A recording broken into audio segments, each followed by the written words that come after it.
Welcome to Stuff and Whiskey. I'm Josh. And I'm Erin. And we're back with another totally blind head-to-head where we react to the pours and the prices before we find out what we're drinking. If it's an available pour, is it worth the money? If it's hard to find, is it worth the hype and the hunt? Stay tuned to find out.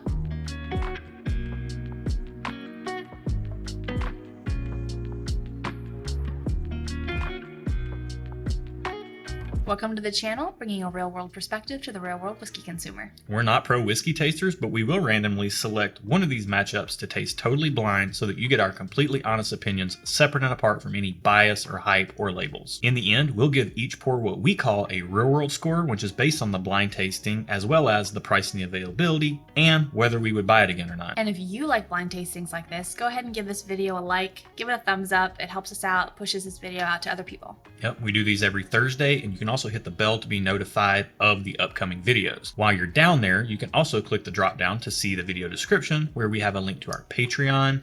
Over there, it's a lot more interactive with the channel. We do blind flights with our Patreon community, do sample shares, all kinds of stuff. You can check that out down below. And if you feel like you want any Stuff and Whiskey merch, go ahead and go to stuffandwhiskey.com and you can check out all the things. Yeah, we're a terrible salesman. We're not wearing any of it right now, but you can see it down there. Yeah. All right, let's run our randomizer and see which one of these 18 pairs we're tasting today. 7. So that's 9, 8, 7. All right. Cool. We'll get these poured and we will be right back with our first impressions on both of these pours. All right, let's get into glass one. Cheers. Oh yeah, cheers. Catch up. Sorry. I mean, I'm getting just classic bourbon smells. Yeah, there's that, but in addition to that, this smells like white grape juice that somebody accidentally dumped a bunch of white sugar in. Like, oh, wow. Way too much. It's super sugary on the nose. I appreciate those tasting notes, or those nosing notes, though. Yeah. Let's get into the palate. Okay. I'm curious. You put that in my head, Ricky Bobby. Boy, there's not a lot there, is it? No. But it kind of just disappears. I do taste that white grape juice with sugar smell. Yeah, it's just... And it just... Blah, blah, blah. It's kind of just general sweetness and the faintest hint of the fact that it is a bourbon. It's a general like bourbon-ness, and then it says bye. Yeah. Peace out. It's the smallest amount of caramel, the faintest amount of oak, a little vanilla. If there was anything it's leaning towards off the flavor profile, it's kind of that white grape juice, like I said. But boy, it's just disappeared. I need another sip. I get the oak. I'm getting the second sip. I'm getting more oak, which isn't honestly my favorite flavor out of all of the flavors, but that's just me. Yeah, I mean, that's what it... Yeah. I think we've said all we need to say. The finish is kind of not there. There's nothing offensive in the glass, no, it's for sure. Very unoffensive. Yeah, that is the very definition of a beginner whiskey drinker's bourbon right there. Whatever that is, that's what you need to be drinking, because there's like I said, a general sweetness, and it falls off so fast. You're not going to think it's too hot, too burny. It's not our wheelhouse. If you've never had it before, you might think it's a little hot. That's fair. You've never had bourbon before. Yeah, we've been sipping stuff before, and family members are like, "How in the world do you drink whiskey neat?" And we're like, "Well, try this one. This one is so piece of cake, like easy going." And it's hot. And they'll try it, and they'll be like, yeah. So if you've never had whiskey before, this would be a good one to start, but don't think it's going to taste like water. To us, it tastes watery, but we've had a lot more. Thank you for putting that disclaimer in. Welcome. I was being insensitive to the brand new bourbon drinker. Yeah. You're spot on. Let's get into glass 2 and see how it compares. Okay. Ooh, this smells way more oaky. This smells way more funky. Like a dusty corn, kind of like general funk. Like a corn cob doll. Like those dolls that are made out of corn stuff, and then it's like they've just been around for a hot minute. You know what? We say we're not whiskey tasting professionals, but I feel like that's a whiskey tasting professional note. You nailed that one. Thank you. That's exactly what it is. Even with like the clothes, and it's been in an attic for a little while. It's got some funk to it. Yeah. All right, let's get into the palate. Okay. This does not taste like I expected it to. It tastes exactly like I expected it to. There's just, again, not much there. Dude, if that glass 1 is a beginner whiskey, glass 2 is absolutely a beginner whiskey. This is way more... It almost tastes like water to me. Kinda, yeah. I think glass 1 is a better representation of what a beginner bourbon should be. There is sweetness there. It is... That's true. There's nothing offensive. Glass 2, at least coming off of glass 1. We're going to take a minute to clear our palates, start with the second glass, and, spend some time actually comparing these off camera. But glass 2 is coming across with like a little bit of like a dusty corn funk to it. On the nose. On the nose and the palate. And I think it might not be everybody's wheelhouse. Whereas like if people are used to other whiskeys, or if you're trying to get into whiskey and you're not really into it prior, bourbons, these taste like bourbons. Bourbons, yeah. If you are coming into bourbon off of like cocktails or something, I think glass 1 is more in your wheelhouse. I'm going to say that right now. That could change. I really doubt it, but we'll find out after we take some time with both these pours. All right, after spending some time with these, what do you think? We're going to get our scores first, then we'll talk about how they compare. Okay. Let's start with glass 1. Where are you at? So for me, glass 1 had some classic bourbon smells. So I get the thumbs up. Had kind of a classic bourbon flavor. Thumbs up. However, the experience was a little weak for me, so it gets just okay. Yeah. I'm the same place, actually. Thumbs up on the nose, thumbs up on the flavor, just okay on the experience on glass 1. I'll speak to that a little bit more in a minute. Okay. Let's go on to glass 2 and figure out where you're at for that. Okay. So what do you think? I was comparing glass 2 to glass 1. So for me, it gets just okay on the nose. It was fine on the nose, but it was just okay. Like, just okay. That's this. That's this. Not this. Okay. This. It gets also just okay on flavor, because in comparison to glass 1, just okay. But it gets a thumbs down on experience for me. It was literally like I drank corn and then water. Yeah. So for me, it gets a just okay on the nose, a just okay on the flavors, and a thumbs down on the experience as well. Oh, wow. Unbeknownst to me, because we don't look at each other's stuff on the scoring. No, because I finished and then I turned my paper over. So as not to influence. We don't want to influence each other. We scored these exactly the same. Yeah, we did. So, you've kind of spoken to it already, but how do you feel like these two compared overall? Overall, they're fine. I feel like they're for someone who hasn't had a lot of whiskey. They're too light for me. I want more. I've gotten to that point where I just want more flavor. Yep. That being said, I feel like the first one was probably better for that. Like, you get flavor. It's still pretty light, still pretty faint, but you get some typical bourbon notes there. Yeah. Glass 1 is good. It's just not, again, as Aaron said, to our preferences. Yeah. It is very light. It's very easy to drink. I said that it was like honey, caramel, and sweet oak. It almost was like smelling honey. Like barrel-aged honey. That's kind of what that smells like. I can see and that. Tastes like. I marked it down on the experience because it's just not to my experience. There's nothing wrong with it. Correct. But this is the bottle that I want to have in our home for people who come over and don't love whiskey, but are whiskey curious. And they want to try something that is like sweet and gentle. And that's what this glass is. Now, in comparison to glass 2, glass 2 is a little bit of a conundrum. It is. I had some disparaging thoughts running through my head, and I'm not going to put them out there because there's nothing offensive in it. But it's just not great. I said it's not for you. Well, no. It smells and tastes like it's halfway there. Oh, living on a prayer. But but it's like it's not. It's just it needs more age. It's like it's halfway to aging, but then it had twice the amount of water added to it that it needed to proof it down. It's just not. It's not it. It just leaves you wanting more. It does. So that's a sad day. I had a vast preference towards glass 1. I'd like to own a bottle of this, not for us to ever dip into, but to have on hand for guests, because it's the perfect pour for that. I could see myself drinking this on a super hot summer day when I want that's a good point. Like outside. If I'm outside and I want something, you're like, do I want sweet tea or do I want whiskey? Yeah, and I never make sweet tea, so whiskey's already available. Yeah. So that's essentially sweet tea in a glass. Yeah. All right, let's find out the prices first, and then find out what we've been drinking. I will say that I really would be super happy if both of these were about $15, no more than $20. I don't think that's going to be the case. Probably not. But they taste like they should cost about $15 for a bottle. So glass number 1, which we preferred, is number 14 in our key, and glass number 2 is 13. So we didn't like 13 as much. How much does number 13 cost? $40. Nope.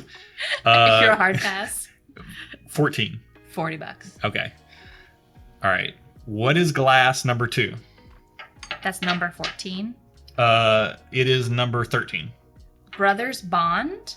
I've never even heard of that before. Glass number 13 is Brothers Bond? Yes. Did I mess this up? No, because 14 came first. Yep.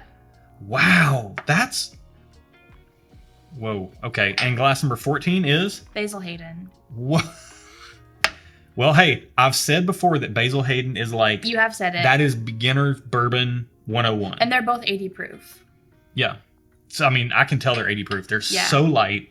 They're so easy to drink. Yeah. I love this matchup because the whole reason this was put in there was because Brothers Bond is a new product on the market. I've never heard of it before. Yeah, it's the Vampire Diaries on the CW or the WB or one of those like teeny bopper networks. Yeah. No offense to teeny boppers. You're not watching this anyways, but if you were, no offense. But it's one of those things. Okay. Vampire Diaries, the two of the dudes. I have literally no clue what I'm talking about. Two celebrities started. Sure. They started it. It's sourced MGP. It's blended. It's like I think it's a 4-grain mash bill. Maybe that's where that funkiness is coming from. Maybe it's like a little bit of the weeded mash bill funk. Do you know the age of this? Oh, it's 4 years. I think it's straight bourbon whiskey, which means it's 4 years, but no more than that. It's so easy. It's kind of funky. Honestly, Basil Hayden was kind of our go-to have around for guests to try if they're new to bourbon. Yeah. And as far as I'm concerned, this matchup solidifies that. I mean, this I just took a sip and it's like a little bit. Nope, it's water. I have to look back on a previous head-to-head that we did, and I'll put it in the video description below, but that's my job is to do the video descriptions. Yes. But we did Basil Hayden versus something else, and I can't remember what it was, but we did not rank either of them as high as we rank Basil Hayden right here. Yeah. And I think a lot of that is in comparison to Glass 2, but it's not that the Brothers Bond is bad. There's nothing off-putting in it necessarily. No, it's unoffensive. There's just not much there to be offended about. Yeah, it's kind of young, which obvious. And with the price tag being high, I said I would not buy another bottle of this. I'm going to stick by that. Okay.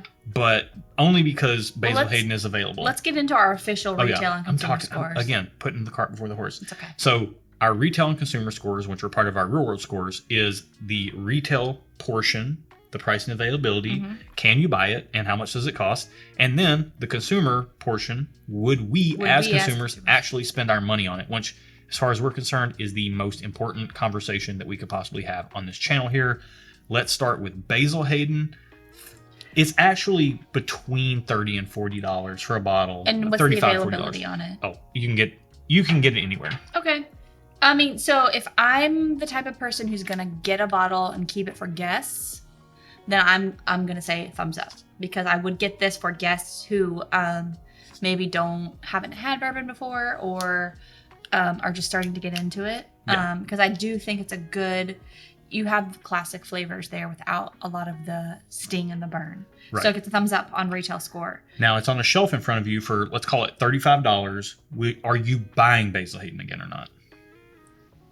I mean, it depends on the situation. Like, if I have a guest coming over, probably.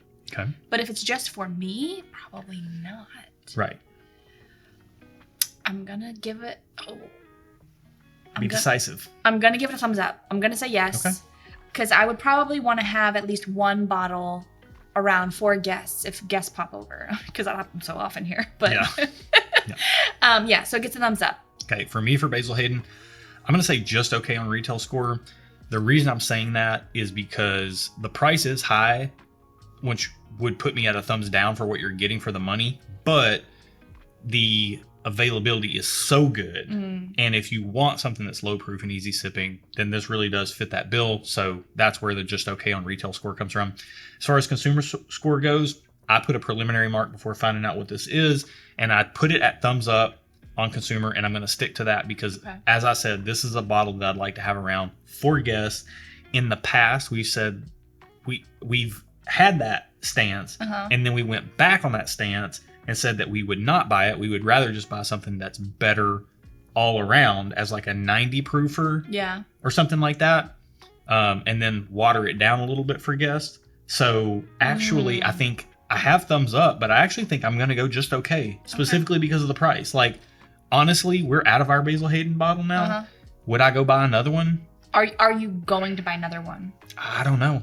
Okay. I don't know. So I'm going to give it actually a just okay. I'm going to mark it down to just okay on consumer score. Okay. Now, let's move on to Brothers Bond. Okay. Where are you at? It's $40 as well, $35, $40. The only reason it goes out of stock at all is because it just stores sell out, but it'll come back. Like it's not hugely in demand. I'm gonna give it just okay on retail score. Yeah, we're figuring out that we need to show our thumbs on the opposite side of the box. So just okay. We're learning, guys. On retail score, the price is a little bit high for me for what is in this glass. Yeah. Would I buy it? I would not buy it. So it gets a thumbs down. For me, I'm going to give it a thumbs down on retail score. The price is high. The availability is more spotty than Basil Hayden. In comparison, I'd rather just buy the Basil Hayden. Or I even think the Basil Hayden's a better value. As far as would I buy it again or not as a consumer, thumbs down. I'm not mad at having the bottle around. It's fine. Yeah. I probably will on a hot summer day reach because we're out of Basil Hayden. I'm not going to rush out to buy another one of those. If I need something that's light and low proof and easy sipping, this is the bottle I would reach for, something 80 proof and easy. But would I buy another one after that? Probably not. You know, it's just the way it is. We get our real world scores by adding up the thumbs you've seen on the screen. There are 10 possible points available, but this ain't Basil Hayden or Vampire Bros 10-point scoring system. No, it's a bell curve, guys. And as bell curves go, most things are in the middle, in that kind of 4 to 6 point range. And you really have to be an outlier to get much above or below. On the negative side below that. Yeah. With that said, let's talk about it. Let's get into glass one. Basil Hayden, where are you at? So it kind of scored higher for me than I expected. It gets a 4.5 out of 10, which is solidly in the middle. I think for what it is, that's a fair score. Yeah. It's an 80 proof bourbon. Don't expect it to be anything else. But for what it is, it does its job. Yeah. For me, it gets a 3.5 out of 10. Okay. And that was only because on our conversation, I moved it down from consumer, like would I buy it again or not? I moved it down from thumbs up to just okay. But it is kind of like at the low end of value. Yeah. Like good value for the money is that 4 to 6 point range. That's actually what the middle point of our bell curve represents is it good value for the money? It's on the low end of that based on our personal preferences for more proof and more flavor. That makes a lot of sense. Yep. So, yeah. So, everything checks out. The math checks out. If you like lower proof, consider that. Oh, if you like lower proof, or if you're just getting new into whiskey, this is going to be like it probably score a 7 or an 8 for you. But, you know, for us, we're past that part in our journey, as it were. Let's move on to glass number 2, Brothers Bond. Okay. Where are you at? So, it gets a 1.5. And it's no hate. Like, I'm not trying to throw shade to it. It's not bad. It's not bad. Yeah. It's just halfway there. It's halfway there. It's living on a prayer, man. No. For me, it gets a 1 out of 10. Oh, man. Some things have scored that low before for me. Yeah. But that's for me and my preferences, tends to be what low proof kind of not well aged, young. That's the word. Young whiskey tends to score is lower scores for me. It's not bad. We have had this by itself before, and it's fine. It's inoffensive. It is kind of generally sweet. It's fine. And like I said, we're probably going to reach for this bottle on a hot summer day before we would reach for something like a beer or something, because we're not beer drinkers. These are kind of like the beer replacement for the bourbon drinker. And once again, we're dipping our toes into who this is for before we even get to that section. So let's go ahead and get into it. I think we just said it all, right? Yep. Like, these are for the bourbon drinker who is not going to go to beer on a hot summer day. Yeah. Or someone who's new into whiskey, bourbon, that sort of journey. That's actually probably the primary use case for both of these bottles rather than, you know, what I just said. No, I think what you said is valid. Yeah. Okay. Cool. I feel validated then. You should feel validated. But honestly, they're both low proof. They're both easy sipping. They're both generally sweet. You're going to get a little bit more funk on the Brothers Bond. You're going to get a little bit more kind of general sweetness. General bourbon-ishness. So I would say, honestly, if you're brand new, these can honestly be a great start to the beginning of your bourbon journey. Yeah. And speaking of journeys, go ahead and take a little trip down to the video description below. And so bad. Down there, you'll find our email address. If you want to know anything more about the channel, we've got that at stuffandwhiskey@gmail.com. Stuff AND whiskey, and you can even contact us if you want to get plugged into our charity fundraiser live stream that we do every October. We're pitching it early, we're pitching it often. We want to try to raise as much money as we can for mental health. Last year we did $15,000. This year we're trying to double it or better. If you want to be a part of that, you can contact us at that email address to talk about donating a bottle for the charity fundraiser live stream. That's it for today. Till next week, guys. Cheers. I felt like I was super assertive about that charity pitch. You were good. That was the best one yet, I think. I feel like I was convicting. You were. Like, donate a bottle. Be a part of something bigger for mental than you. health. Yeah, I don't think you've said mental health before. Like, you just said a charity fundraiser. Well, it's on the pop-up. I know, but people don't read those. Do they not?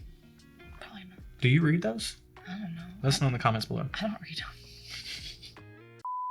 Randomizer up, randomizer down, dancing time to the day of the town. Green Sally up, Green Sally down. You gotta do it again. No, you messed me up. Why do we have to do it again? Because that's how it goes. We're not. Are we doing the whole thing? Or are we just riffing? Well, we're riffing, but you gotta follow the person. Are we new riffing? Are we new boot goofing? We're new boot goofing. Okay. This tastes like corn. Yeah. Like liquefied corn mixed with a bunch of water. Yeah. I mean, it looks very light. Why is it so... They're both pretty light. Yeah, but glass 1 I would actually drink on like a hot summer day. Yeah. Glass 2 is just... blech. Like, it's not offensive necessarily, but it's just... There's not a lot redeeming No, about it's it. just, it's like a wet, like a handshake like this. Aren't those the worst? Aren't those the worst? And you're like, hey, how's it going? Oh! It almost has a little bit of a Kirkland's vibe to it. And then it's just like, peace out, Brussels sprout. I'm out. Peace out, Brussels sprout? Yeah, it's just like... I've never heard anybody say that ever. See you later. Is that... Do people say that? I don't think so. I mean, glass 1 is not... It's funny. Any stronger. I just took a drink of water, but I was like, for what though? Like, these are water. These are bourbon flavored water. Like, you know, like if you get a seltzer water or something, and it's like... I hate seltzer water. I do too. It's garbage water. It tastes like TV static. But if you... So does LaCroix. That's seltzer water. Yeah, I know. It tastes like TV static. Yeah. But if you have something like that that's like, whatever, like strawberry flavored. Yeah. It's like the faintest hint of strawberry. Not... It's like the LaCroix looked at a strawberry, right, and then went to the store. It's not even that it's bad, but it's such the faintest hint of a strawberry that it's offensive. You're talking really loud. Well, I get mad at LaCroix and other seltzer waters that are like lightly flavored. You know, my sister loves LaCroix. A lot of people like LaCroix, and that's fine. They can be wrong, but the point is that don't taste kind of like something, okay? You're feeling like a lot of feelings right now. If you're gonna put strawberry or cherry on your label, taste like it. Don't taste like you just rubbed shoulders with it and then walked away. Because I bought you thinking you were gonna taste like the thing you said you taste like, and you don't. Yeah. You just kind of taste similar to it a little bit. You're like strawberry adjacent. Yeah. Have you had that bubble or buble, whatever? That's crap too. It's better than LaCroix though. Spindrift. What is it? Yeah. The spinning one. Yeah. That's the one. It has like the grapefruit. That's the best of all of them. That is good. But they're all garbage. I wouldn't say garbage. Boy. They're all not for you. I got really worked up there. You did. You started like projecting, and I'm right here. I don't like that stuff.